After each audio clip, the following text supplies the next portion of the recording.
Assalamu alaikum wa rahmatullahi ta'ala wa barakatu. A yau zan yi muku ɗan takaitaccen bayani game da diabetes mellitus, wadda a Hausance muke cewa ciwon siga.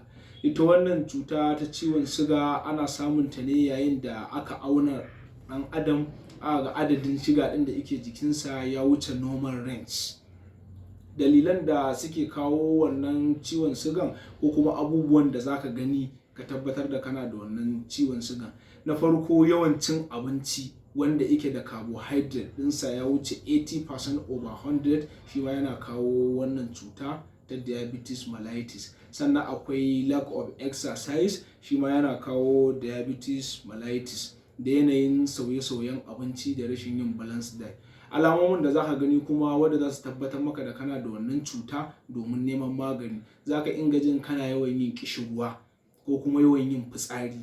Sannan akwai sexual weakness, yayin da ɗan adam ya zo kusantuwa da iyalinsa zai ji ya gaji ko kuma ya ji baya son yi. Amma normally ita wannan cuta ana samun ta ne lokacin da cell ɗin da yake jikin mutum wanda yake producing ɗin insulin ya gaza yin aikinsa. To yayin wannan cuta ta diabetes mellitus ake samun adadin shiga yayi yawa a jikin ɗan adam. Yawan cin abincin da yake da carbohydrate yana sa tun carbohydrate ɗinka yana yin aiki yanda ya kamata sai ya zo ya gaza. Yau ka ci carbohydrate, gobe ka ci carbohydrate, ko kuma yanzu ka ci da safe, da rana ma ka ci, da daddare ma ka ci.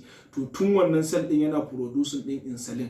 Insulin ɗin nan shi kuma shi yake taimakawa wajen tace wannan abincin da yake da glucose ɗin. Akwai ɓangare na sassa na jikin ɗan adam da yake buƙatar single carbohydrate, single glucose kenan. Akwai ɓangaren da yake buƙatar double glucose, kowanne ana rarraba masa. To yayin da ka jimanci ci, shi kuma wannan cell ɗin sai ya gaza. Yayin da ya gaza shine ake samun wannan cuta ta diabetes mellitus. Wassalamu alaikum wa rahmatullahi ta'ala wa barakatuh.